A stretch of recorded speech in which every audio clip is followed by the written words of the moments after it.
বর্তমানে আমাদের বর্তমানে রাজ্য সরকারের সুপ্রিম কোর্টে মামলা লড়ছে কতটা 93।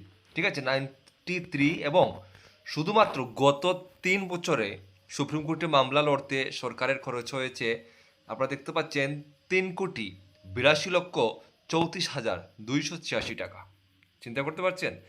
এর মধ্যে দেখুন, সম্প্রতি বিধানসভা অধিবেশনে বিধায়ক সুদীপ রায় বর্মনের করা এক প্রশ্নের উত্তরে উঠে আসে এই চাঞ্চল্যকর তথ্য, যাতে বলা হয়েছে বর্তমানে রাজ্য সরকার সুপ্রিম কোর্টে মোট 93টি মামলা লড়ছে, যার বাবদ শুধুমাত্র বিগত 3 বছরে খরচ হয়েছে 3,82,34,284 টাকা। যার মধ্যে শুধুমাত্র অ্যাডভোকেট ফি বাবদ খরচ হয়েছে, আপনারা দেখতে পাচ্ছেন, 3,34,43,43,357 টাকা।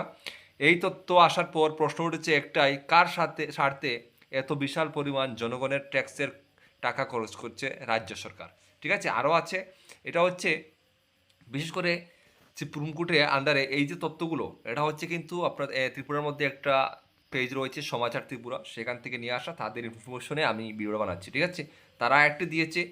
রাজ্য সরকার থেকে আরও একটা প্রশ্ন আছে যে সুপ্রিম কোর্টে মামলা চলছে, যেমন টিএসআরের মামলা চলছিল। ঠিক আছে, টিএসআরের মামলা চলছিল, তাছাড়া আরও বিভিন্ন টিএসআরের মতো আরও বিভিন্ন এরকম চাকরির এরকম করে সুপ্রিম কোর্টের মামলা চলছে।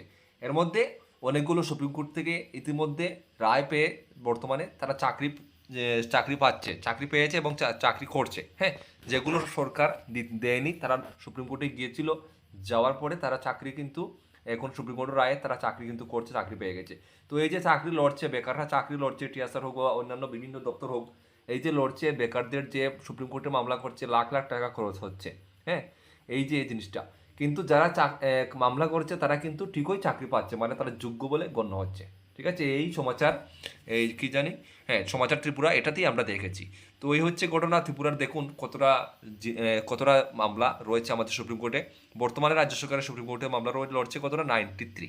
ঠিক আছে, 93, যেটার ব্যয় হচ্ছে 3,82,34,286 টাকা। বুঝতে পারছেন? এই হচ্ছে আমাদের ত্রিপুরার বর্তমান অবস্থা। হ্যাঁ, এই হচ্ছে আমাদের ত্রিপুরার বর্তমান অবস্থা। আর ত্রিপুরার অনেকগুলো চাকরির সুপ্রিম কোর্টে বর্তমানে মামলা চলছে, সেগুলো নিয়ে আমি আর আপনাদেরকে নেক্সট একটা ভিডিও দেবো। কী কী চাকরির মামলা চলছে সেটা নিয়ে আমি আপনাদেরকে নেক্সট একটা ভিডিও দেবো। তো এইগুলো আপনাদেরকে একটু জানাবার চেষ্টা করলাম, যেহেতু আমি এই জিনিসটা দেখলাম। হ্যাঁ, আমি আবার বলছি, জিনিসটা পাবলিশ করা হয়েছে সমাচার ত্রিপুরাতে, সেখান থেকে নিয়ে এসে আমি আপনাদের কাছে এটা পৌঁছালাম। তো অবশ্যই ভিডিওটা সবাই শেয়ার করে দেবেন। এই জিনিসগুলো আমাদের ত্রিপুরার প্রত্যেক নাগরিকের জেনে রাখা দরকার। জয় হিন্দ।